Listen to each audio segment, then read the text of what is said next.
Believe it or not, this guy actually has friends. Nice. This is Scotty G and Friends on 97.5, the KSL Sports Zone. All right, folks, let's get it. 97.5, the KSL Sports Zone. Scott Gerard with you alongside Ben Anderson, kind enough to hang out for the first segment of the show. Mitch Harper will join us coming up at 2:05. We'll have another weekly chat with Kurt Heelan, and we'll even talk a little hockey with the man himself, Bill Armstrong, general manager of the Utah Mammoth, coming up later on as well. But, Ben, do you see the light at the end of the tunnel for the Jazz season? I mean, is this the dog days of February for you? This is the dog days of the rebuild, and I had kind of speculated about this maybe a month ago. This was before the trade deadline, just thinking this, because of where the Jazz had kind of positioned themselves, was probably won a few more games than they'd expected, and you knew they were going to do everything they had to hold on to this pick. I just thought, one way or another, they're not going to be tanking again next season. Yes. One way or another, it was going to stop. Whether it was just Keontae and Lowry and Walker Kessler or Ace Bailey, whatever they were going to invest in, or free agency, they were going to try and win next year. And I didn't know Jaren Jackson Jr. was going to be a part of that, but obviously that signaled fully this is done. In fact, they don't even own their draft pick next year. But knowing it was already going to be a tough tanking stretch, now with what they're going through, that is, relatively thin margin, this is going to be the most brutal part to get to that light at the end of the tunnel. The longest day of the year for kids is Christmas Eve. It's the last day before you finally get to enjoy it. That's the hardest part. It's the last day of school. So, yeah, the light of the tunnel is coming, but it's made it feel like, even for me, I don't care about the outcomes of the games at all. I am excited to tell a different story next year and talk about a new narrative next year. And this last 25 games is going to be a slog for everybody involved. Yeah, and you got another injury last night. You've got Yusuf and that nose that's going to be surgically repaired, and that's going to sit him for a bit. And so we all know what direction this thing is going. What can you accomplish? Like, if you're Will Hardy, what can you look to accomplish the final 20-some-odd games of the year? I really mean this. Probably nothing. Okay. And I really mean this. And that's not to end the conversation. I think that is to open up a new conversation about just like, I really am not a believer of like the close win or the close loss, I should say. And everyone being like, look at how competitive they are and still losing. This is the best scenario. Like, they're playing fourth quarter possessions that really matter. It's like, for what? Like, what's going to matter next year is, does Jaren Jackson Jr. score on the isolation play at the end of the game? And he wasn't even on the team in those close losses. So, like, nothing you did back then actually is going to have all that much impact on what happens next game. And, yeah, maybe Keontae's a little bit better because of it. Maybe. Lowry might be a little bit better because of it. But Lowry's been suffering close losses since he got into the league. He's never made the playoffs. Like, how much do you actually learn from that? No, I think you learn from winning. I don't think you learn from losing as much as we like to be romantic about sports. So, these last 25 games, the most important thing is losing. It's not necessarily about losing the right way. I don't even know if it's about Ace Bailey getting 20 shots a game, which I think is going to be in the cards for him. Like, maybe he will benefit from some of that, but he doesn't start next season with 20 shots. No. So, and there's no amount of valuation you're going to learn more about these guys down the stretch that you haven't already learned. At this point, no, I don't think there's a whole lot. The one thing I want those guys to know is that this is a marathon, and that this is going to be a marathon next year as well. And in fact, the marathon ends by celebrating another marathon once you get to the playoffs. Like, that's what you maybe need to train Ace Bailey to be prepared for is, hey, man, these 82 games are as grueling as you think, and probably more so you got to prepare for that next year. Nothing that's happening on the court. So, all right, where do the Jazz need to end to make sure that they are guaranteed a spot to hold on to that? Positioning-wise? Positioning-wise, yeah. Guaranteed would be fourth place. Okay. They are in sixth right now. Okay. So they would need two teams to jump them, and I really do not think that's going to happen because the team that is likely to is the New Orleans Pelicans, because New Orleans doesn't own their draft pick, and they're 2 wins behind the Jazz right now. So New Orleans might as well win because they don't actually want to give Atlanta the number 1 overall pick, because that just makes Joe Dumars and their front office look even worse, that they gave up a number 1 pick in this year's draft. So they might as well try to win. They might as well try and accomplish some things at the end of the season that they do hope carries over. In fact, any other team right now, they would have just shut him down for the season. But DeJounte Murray, who tore his Achilles last year for the Pelicans, is making his season debut, I think, tonight, and should be in action on Thursday when the Pelicans come to town. Like, everybody else would just say, whoa. Like, we're not going to see Kyrie Irving the rest of the year. Dallas isn't trying to win. But the Pelicans are just saying we might as well get this group on the floor for 20 games and see if there's something here. So DeJounte is going to be playing tonight and probably Thursday and then probably Saturday against the Jazz. They've got Jordan Poole out there trying to play. They've got Zion trying to play. If the Jazz want to lose that game, they will have the opportunity. You can't guarantee it, but they'll have the opportunity. So maybe the Pelicans jump them. I'd say it's almost likely, and that would give the Jazz the fifth best odds of winning the lottery and also a far more likely chance of holding on to their pick. Right now, they're at 96% chance. Like, they would hold on to their pick if the lottery was tonight. If they move to fifth as opposed to sixth, it jumps up to 99.6 or 99.4, like almost guarantees it. So I think if they finish with no worse than where they are today, they should feel very confident. If they go to fifth, they should go into lottery night, truly hoping they win, not worried about if they're going to lose their pick. And again, last year they were number one. They slid all the way down to 5, which was crazy. But again, you certainly like your odds of where you're at and the opportunity to pick. And that's not what this year's about. This year is not about do you need the number one pick. No, you actually have your guys. Lowry, Keontae, and Jaren Jackson Jr. are your guys. You don't need to get that guy in the draft. Now, if you can add one, great. That's whipped cream on top of the ice cream sundae. You'll gladly take it, but you don't have to have it. How much have you spent looking at this draft class, and do you believe that it is of the quality that everybody thinks it is? I do. Now, I will tell you honestly, I don't really dive into the draft class until after the season because I watch so much NBA basketball. You're not watching a lot of college hoops. I don't need to watch college basketball right now outside of what's happening locally, and I will pick up the games locally. But even then, I hesitate a little bit because I still have biases. And I will watch a player early and be like, oh, I like that guy. And then I will try and confirm my willingness to like that person by overlooking things throughout the season. Like, I'm just not that unbiased yet looking at, and I don't mean for BYU or Utah, I mean for the actual player themselves. I'm like, oh, I like what that guy does. And then I will excuse other things they do wrong. So I try to not pick a favorite early in the year. I try to really go after the Jazz season ends, and the nice thing is they end in mid-April, so I have a lot of time before the June draft to really dive into these guys. And I try and watch at least 2 games of all of them and give them the exact same kind of basis, so I feel like I'm confident in what I'm actually looking at versus less biased. So, but yes, along those lines, the fact that A.J. DeBonsa scores 30 regularly, he's going to be a huge scorer in the NBA. There's just no question about it. He's going to be an absolutely massive scorer in the NBA. Darren Peterson, if he likes basketball or stays healthy, is going to be an absolutely massive scorer in the NBA.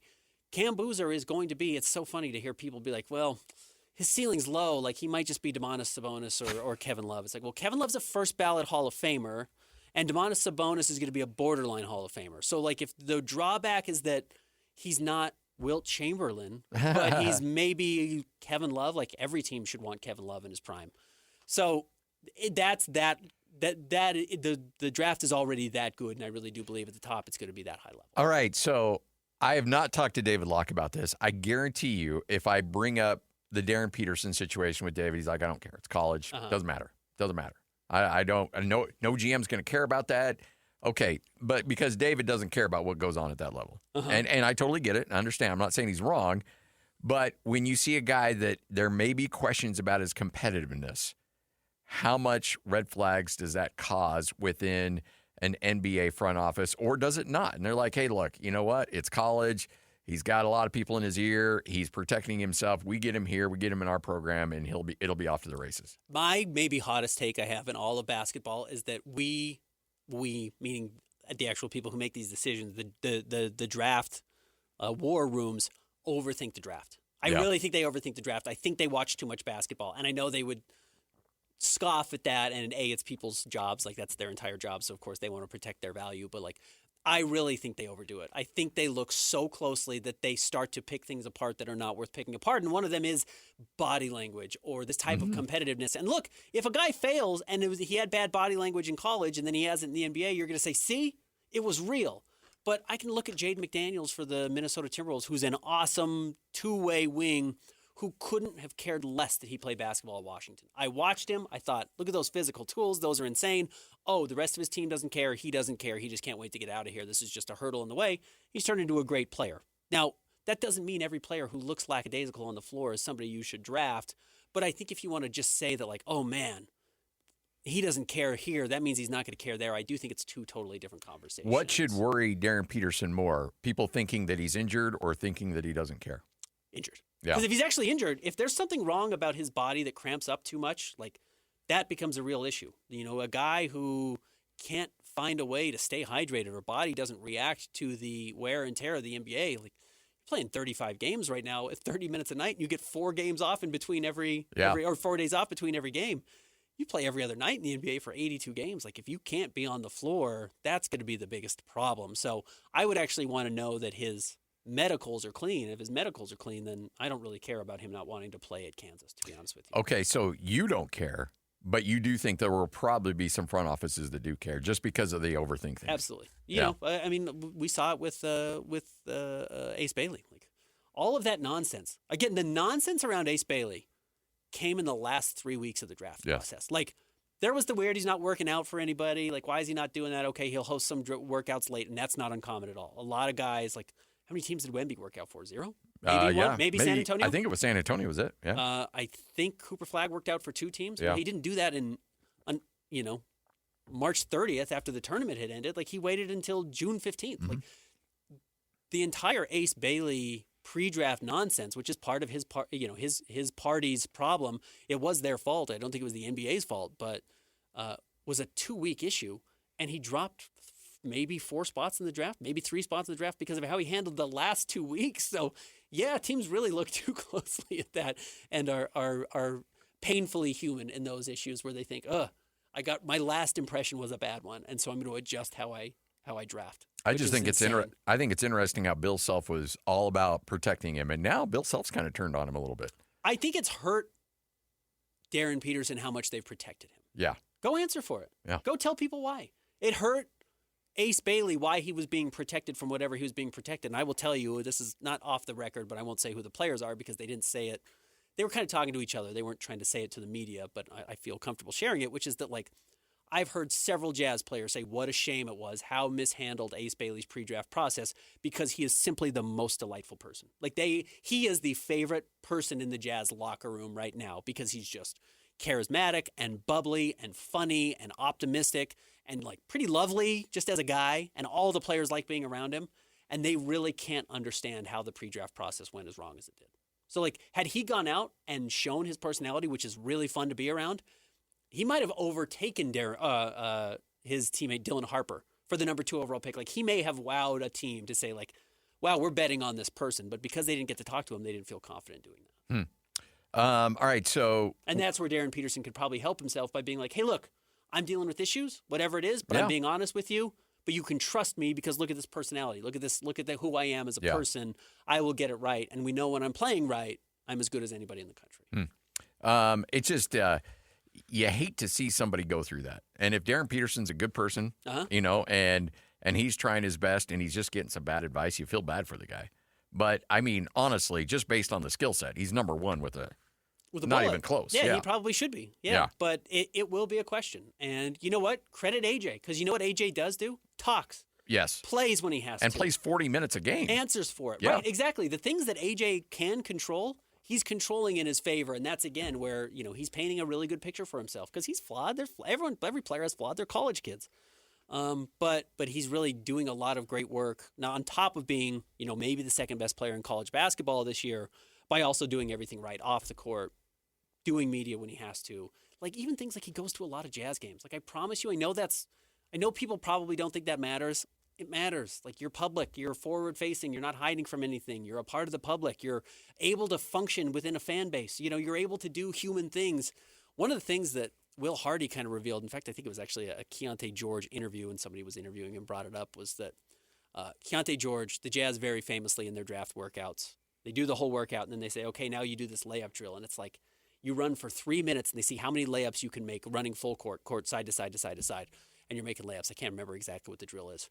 And after, they say, what music do you want to listen to? What do you want to play? Because we think, we want you to feel good. And Keontae George joked and said, I need you to play gospel music because I'm going to need Jesus to get through this.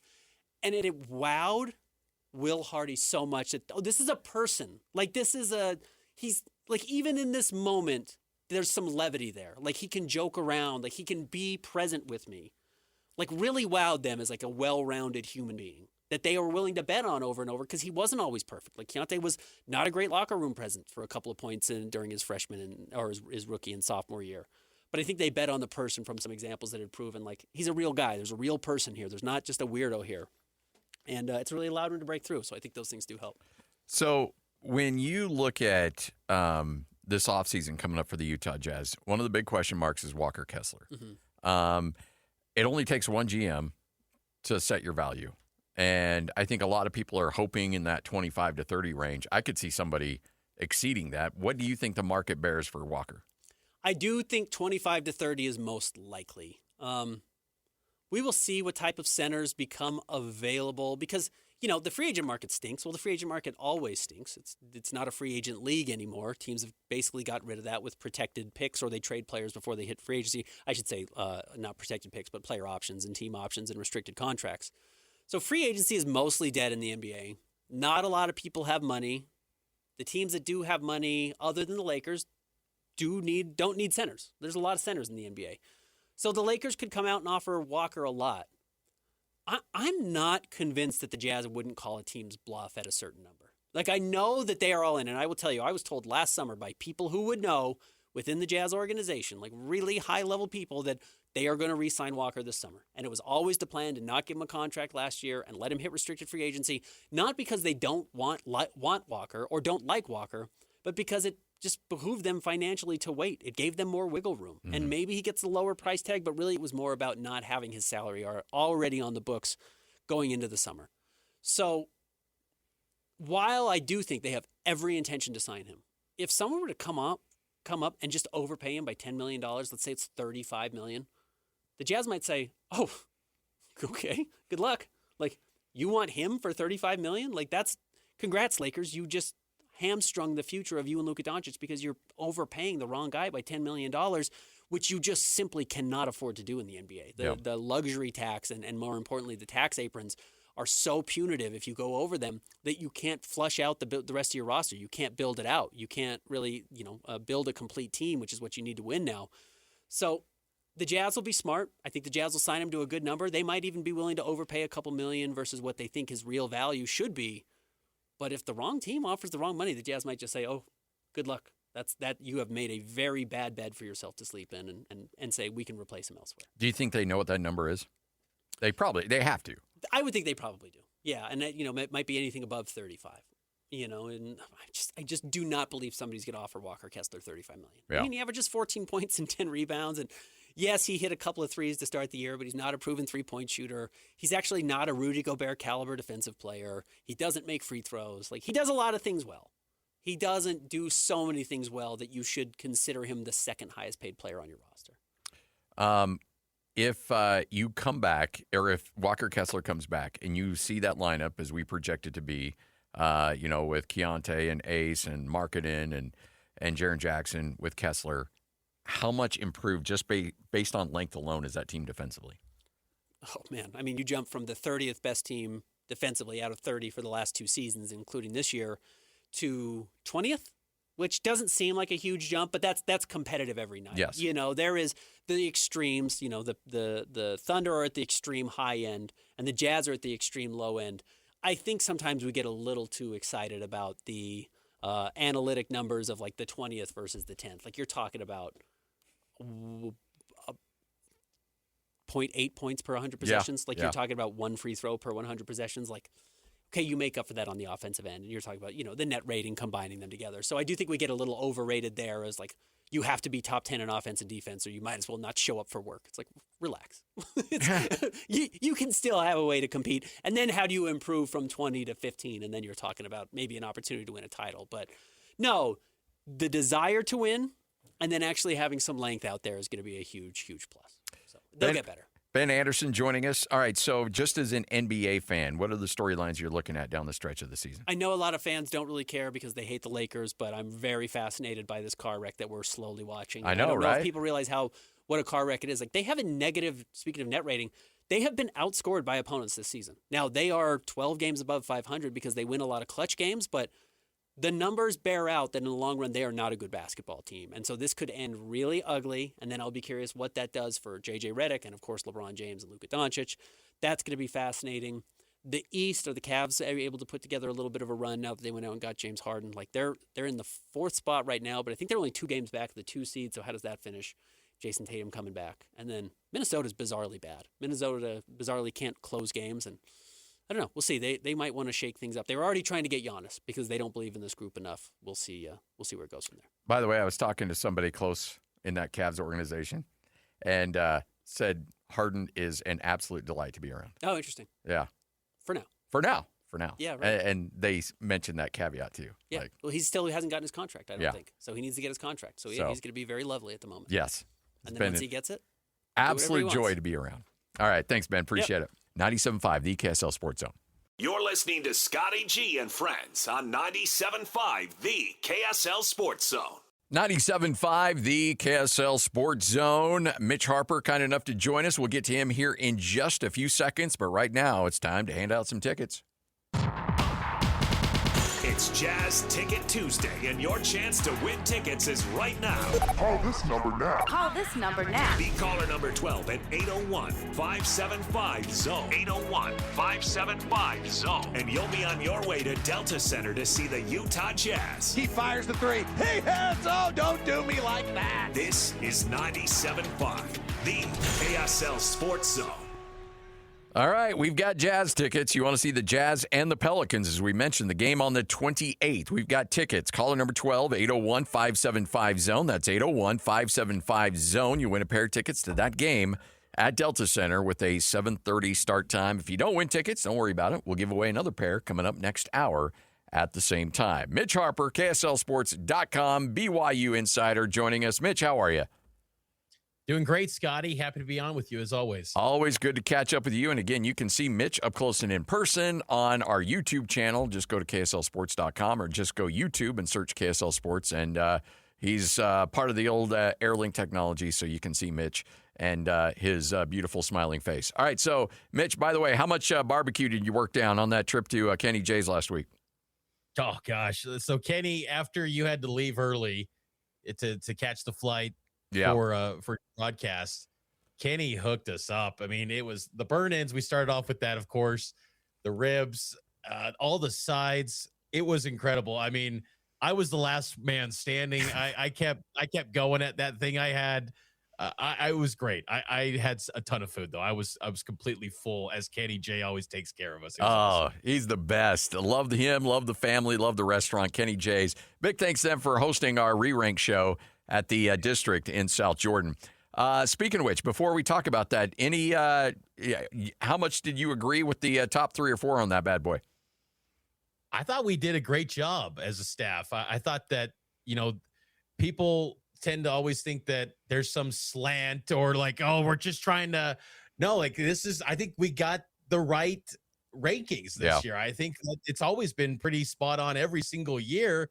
I don't think there was anything that people can really argue with. Like, I think Spencer Fano was hands down the number 1 guy. I mean, he's an Outland Trophy winner. You can't argue with that. I think LJ was number 2, Big 12 Offensive Player of the Year. Hard to argue against that. I think it was pretty cut and dry. I mean, I think the state made it a little bit easy. I think where the debate gets interesting is Bear Bachmeyer and Devin Dampier.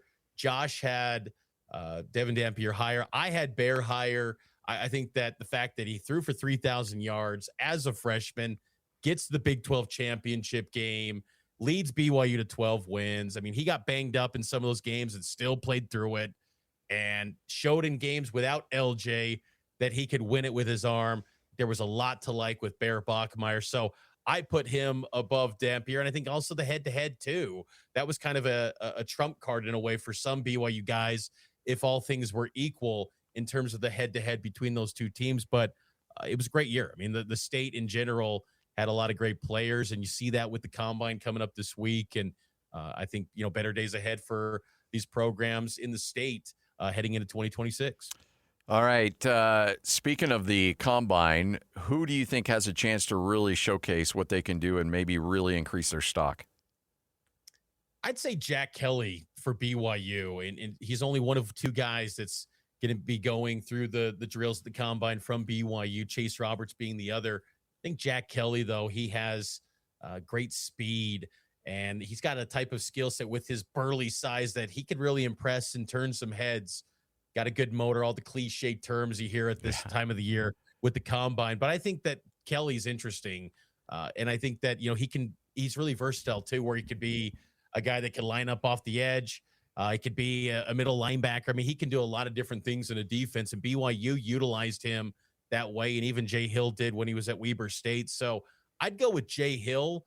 I think Chase Roberts is going to make his way to a 53-man roster, but it wouldn't shock me though, Scotty, if Chase ended up maybe being an undrafted free agent. But I think it comes sometimes with the wide receivers. It comes down to putting up a great 40 time. Puka Nacua didn't have a great 40 time. He slipped to the 5th round, and maybe that was a better thing because he found a great fit, and maybe that'll be the priority for Chase, is to just get the right fit where you can have an opportunity, and if some maybe injuries happen, it creates that opening. But I think Chase will find a way to an NFL roster. I just don't know with him being an older prospect, a little bit of injuries too. That's where I'm a little bit more bullish on Jack Kelly maybe being a riser coming out of Indianapolis this week.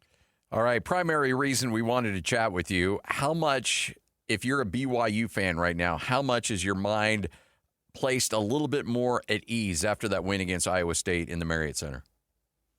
I think it's got to be a lot at ease. It feels a little bit now suddenly the same vibes like last year, where BYU's trending up at the right time. They're on the right track. But I will say, if you're going to be devil's advocate here, I don't think Iowa State's the 4th best team in the country. I was honestly surprised that they were a number 1 seed going into Saturday's game from the early bracket reveal. I mean, nothing about that team says number 1 seed to me. I mean, yes, good defense, really good continuity with that group, but the top end talent, I always think of teams that are going to maybe cut down the nets and win a title, maybe having 3 or 4 NBA guys on that team. Jefferson's an NBA guy, maybe Momcilovic, but outside of that, I don't know who the NBA guys are. So from a top end of the roster talent, I think BYU matched up well, and BYU's had Iowa State's number. Kevin Young's 2 wins in his time as BYU's head coach against top 10 opponents have both come against Iowa State. So he kind of has TJ Otzelberger and that crew figured out a little bit. Still, there's tough battles ahead. I would say that Cincinnati game might be the toughest one remaining for BYU on the road next week, especially the way they're playing and their size. They create a lot of issues, and their defense is one of the best. It's been that way the entire year. That could be, a trouble spot for BYU on the road. But I thought it was good for BYU to get that breakthrough against what the committee deems a quad 1A opponent, and they got that. And I think that could give them a chance maybe to get to that 5 seed territory potentially if they start stacking up some more wins. Boscovich, big in that Iowa State game. How much can he be relied upon down the stretch when BYU's looking for that 3rd guy? I'm cautiously optimistic that he can be relied on. I mean, he's been so inconsistent during his time at BYU. He'll give moments like he did on Saturday, and then there's other times where he's chucking up some ill-advised shots. You're thinking, what is he doing? What was the thought process behind that? But his length created some challenges for Iowa State that I don't think they were prepared for. Like, he got the early assignment on Joshua Jefferson, a guy that's been viewed as maybe a Big 12 Player of the Year type of prospect. And, Boscovich got that assignment and did a pretty good job. And his size at 6'10", a professional background from his days playing internationally before he arrived at BYU. I think that's why, Kevin Young has turned to him in the starting 5 in relief of Richie Saunders, because his size, his shot-making ability, you got to count for him beyond the arc at all times if you're an opponent. So he creates some interesting challenges, but he's got to be consistent. That's been a big issue for him, because I think he gets so wired to just he thinks that his contributions have to be on the offensive end. Can he just fill a need defensively and get rebounds? Because yes, they need more points in the absence of Richie, but still, I think that can be filled with, I think, Moo Davis potentially, if clearly AJ DeBonson, Rob Wright. But, Mihailo on a night where Rob Wright only gets 6 points, that was a nice contribution from Boscovich to get a career-high 13 points. I remember that the final year of Sam Merrill at Utah State, they were scratching and clawing to try to get every win they could to bolster the resume so that they could get an at-large bid. Now, eventually, they went on to beat San Diego State in the championship, and if COVID hadn't wrecked things, they would have had the automatic bid. So it wasn't a key looking back in hindsight, but there was a stretch where Sam played 40 minutes every single night, like the last 3 or 4 games of the regular season, every minute in the Mountain West Conference tournament. And you could tell it took a little bit of a toll on him. Now he's a return missionary. He was a little bit older than AJ. If AJ's got to go 40, and I don't anticipate he'll have to do that down the stretch in some of these games, but if you get into the Big 12 tournament and into the NCAA tournament, do you feel comfortable that he can give you those 40 minutes night in and night out if BYU needs it? Well, that's a great pull on Sam Merrill, by the way. I was like you. I was there courtside in the Thomas and Mack and remember that amazing run that he had against that great San Diego State team that capped that off. And I think tonight, that's a big storyline going into tonight's game against UCF is, create a cushion where you can give AJ, 10 minutes of rest and you cruise to the finish line. BYU is a double-digit favorite in their last 4 games in Big 12 play. They've only won by single digits in all 4 of those games. They've won all the games, but it's been much closer than maybe the prognosticators would have thought. And that's a similar spot tonight where UCF, long road trip in Utah. I think they got their job accomplished getting the split already by winning at Utah over the weekend without their top scorer in Riley Kugel. He's still questionable tonight. And if he doesn't play, it's a great opportunity for BYU to really put the hammer down. And we know predictive metrics like Ken Palm and Torvik love a good beatdown. Oh, yeah. And maybe BYU, if you could blow them out and it gives AJ and Rob Wright the luxury to rest, that would be huge because I do feel, Scotty, that if they don't, have a blowout, I mean, AJ's got to play all 40. I think it's so critical that he's always on the floor because the issue right now for BYU is this outside of AJ and Rob, there's just not guys that you can night after night count on. I think Kaba Kadis turning the corner back to the player that we've kind of seen from him in the past since he arrived at BYU, where he's getting you, 6 points, 8 rebounds, and he's a rim protector and he's a rim roller as well. BYU actively looked for him in that last outing against Iowa State. But again, there's just not consistent contributions night after night. Whereas when the chips are down, you're always going to count on AJ, and he's paid a handsome amount. You're going to turn to him. And he even said when I asked him on Saturday, he's willing to do it. And I think that it was fun to kind of hear that commentary too, with all the commentary around Darren Peterson and his lack of availability. He played 30 minutes last night, but AJ will go the distance if needed. And because he wants to be that number 1 pick. And I think he's looked like every bit the number 1 pick this season. And he's the guy that you just ultimately rely the most on for this BYU team. But games like tonight, where you are a sizable favorite, capitalize on that and give him the opportunity to rest and get ready for a big East Coast road trip coming up this weekend. Well, I tell you what, though, and I know they're different players, but if I'm number 1, if I've got the number 1 overall pick and I've got those 2 players ranked about the same, I'm going with the guy that's showing a high level of competitiveness at the collegiate level. And I know there's some people out there. I was telling Ben Anderson, I guarantee if I got David Locke on, David would be like, I don't care what the guy does. He can sit out all he wants. All I care about is his skill set and what he does at the NBA level. But that stuff matters to me, and I know it matters to a lot of GMs out there. And if I'm kind of tied between the 2 of them, AJ's getting the nod just simply because he's willing to put it out there.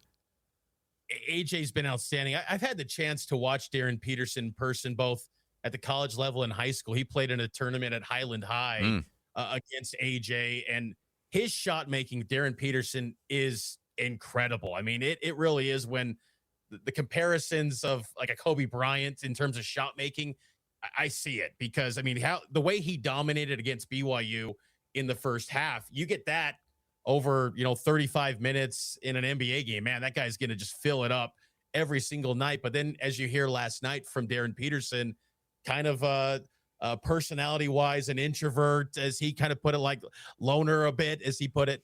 AJ DeBonsa, he's been a really good fit in the locker room, which I had a big question about that coming in, because I thought, BYU's never handled a 5-star type of recruit, but as weird as it sounds, he's kind of just felt like a BYU guy, even though he's nothing like what we've grown accustomed to covering BYU basketball over the years. But then also just the willingness to always play. I mean, he's had games where he was sick against TCU. He played. He had a hard fall in that game, and he kind of nicked up his shoulder, still played against Texas Tech with tape on that shoulder. He's always been available, and he still always performs. And he's getting double and triple teams, and he's still getting his and still getting to his spots. And I think the efficiency has still been really impressive, where every night BYU needs him to score 30 points, and he's still playing at a pretty efficient level too. I think AJ is the number one guy. And I thought too, the last outing against Iowa State, where he locks up Milan Momcilovic on the defensive end and goes only 1 of 5, where Milan's probably the best shooter in basketball. That was impressive too, that AJ can also get it done at a high level on the defensive end too. All right, so I just like to pick your brain on college sports, and you and I spend way more time with college basketball than most people do. I think some people in this market just endure it because they have to, but I love college basketball. I love the NBA. To me, they're two very different sports, but it is what it is. I look at Utah State was playing the other night, and wow, all these games kind of blend together. I've already forgotten who they were playing, but they had to run up the score, and they did run up the score, and they were throwing down dunks late in the game, and it was against Memphis, and Penny Hardaway was a little grumpy about it. And afterwards, Jared Calhoun, I talked to him on the postgame, and he said, "We're not going to apologize for it. If the system says we get rewarded by margin of victory, we are going to take into account margin of victory." And you just mentioned a blowout on the road. Ken Palm loves that stuff. The net loves that stuff. It may not be the classiest thing in the world to do, but really there's no getting around it. You have to do it. You have to play the game if you want your metrics to be where they need to be. No question. BYU tonight, about a 13-point favorite, give or take. And if you could get that to about 25, you're going to get a nice little boost. I mean, you get a 10-point win over Iowa State over the weekend, and you only move up one spot just because Iowa State was up there in the net ratings and Ken Palm. Yeah, margin of victory is huge when you can hammer teams, and that's been one of the issues for BYU this year is they haven't really blown out teams. The benefit that they've had this year compared to last, the strength of schedule has been really good. It's top 25 for the first time in 12 years for BYU. They've got a top 25 strength of schedule. So that's helped them where they've, had a lot of battles, and they've been 6-6 in quad one games this year, but they really have not really put the foot on the gas against a really good team. That Iowa State win was very good, and get it double digits was nice. But if opportunities like tonight against UCF are where you've got to make bank, because, we've seen it with BYU when it comes to the NCAA tournament, it is tricky to place them in the bracket. I think fans sometimes don't realize that the no Sunday piece makes them tricky. They are very challenging, and that could cost them a seed. And you pair that up with Richie Saunders' absence, there's things that you could justify saying, we'll put them at a 7, especially if, they don't take care of business comfortably against teams like UCF or West Virginia. So this would be a nice spot for BYU to just blow them out. And then it also shows too to the committee that this team without Richie Saunders, they can continue to stack up wins and do it at a high level. UCF's the last game remaining on the schedule at quad 2. The remaining games are quad 1. So this would be a just a nice boost that you can really benefit if you blow them out. So I'm with Jared Calhoun. Like, it's what the system has kind of created, and you got to capitalize on those opportunities when you're in that 5 to 8 range on seed lines. You're trying to climb that seed list and get up as high as you can. Mitch, you're the best, man. We appreciate it. Thanks for hanging out, and let's do it again here very soon. You bet, Scotty, anytime. There he is, Mitch Harper, Cougar Insider, KSLSports.com. Nobody covers BYU athletics better than that guy. Does such a tremendous job. All right, 97.5, the KSL Sports Zone, what you may have missed coming up next. And then Kurt Heelan will join us coming up at 105. It's all right here on 97.5, the KSL Sports Zone.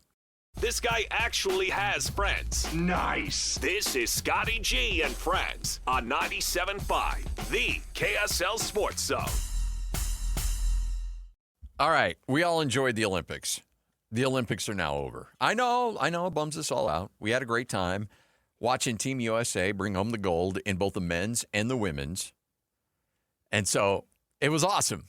We loved every second of it. But now it's time to get back to business. And the Utah Mammoth, after a scorching run to end that, going into the break, they got to keep that momentum going. And the fact that they're opening up this second part of the season after that long layoff against the Colorado Avalanche tonight, I think makes all the difference in the world. I think that is so key that you have a team that you're going up against that, frankly, right now in the NHL is the gold standard of the league. I mean, they are just so significantly good right now. And so you get a chance to go up against that team. You can't have a night off. You can't be, just lackadaisical. You have to come out red hot and have that momentum that you carried into the break because Colorado's not going to let you off the hook. And this is an opportunity, too, as you get some guys healthy, you get guys back into the lineup. There's no honeymoon phase. There's no okay, we're just going to gradually ramp up and get to where we need to be. No. There's none of that. You got to be ready to go tonight because this fan base is riding high after the Olympics. They're feeling good about everything else that's going on right now. And so because of that, they want to see wins and they want to see an opportunity for this team to continue their playoff push. And so tonight in Delta Center, you should see a good one. And, of course, you'll hear all the action right here on the Zone. Tomorrow night. Is it? Oh, tomorrow night. Tomorrow night, yeah. Oh, yeah. Sorry, I knew that. It's okay. Did I say tonight? Yeah. Okay. All right. No, My I gotcha. bad. I meant hey, tomorrow do you think we see Keller? Yeah, I do. Because there's Cole. I think Cole's saying me and Christian were discussing Cole's thinking that he's going to play, but there's all this travel. It's I think it's important win. There's a lot of teams that are sitting players that are coming back from the Olympics, and I think it's important to get every win is important for the Mammoth. Every win is important for the Mammoth. Yeah, no doubt. If the Avalanche want to sit some players, fine, take advantage of it. I think the wins are that important for the Mammoth right now. That's how razor thin it is for them. No. And if you get a win, anytime you can get a win against the Avalanche, you got to go for it. And I fully anticipate you're going to see a team fired up tomorrow night. Also, too, I don't think that there's any amount of time where you can just sit back and just be like, okay, let's just ramp up into the second half of the season. No. This team needs to make a playoff push. It's go time. All those wins are important. Wins, ties, whatever. Every point is important. Every point matters. No point left behind. 97.5, the KSL Sports Zone.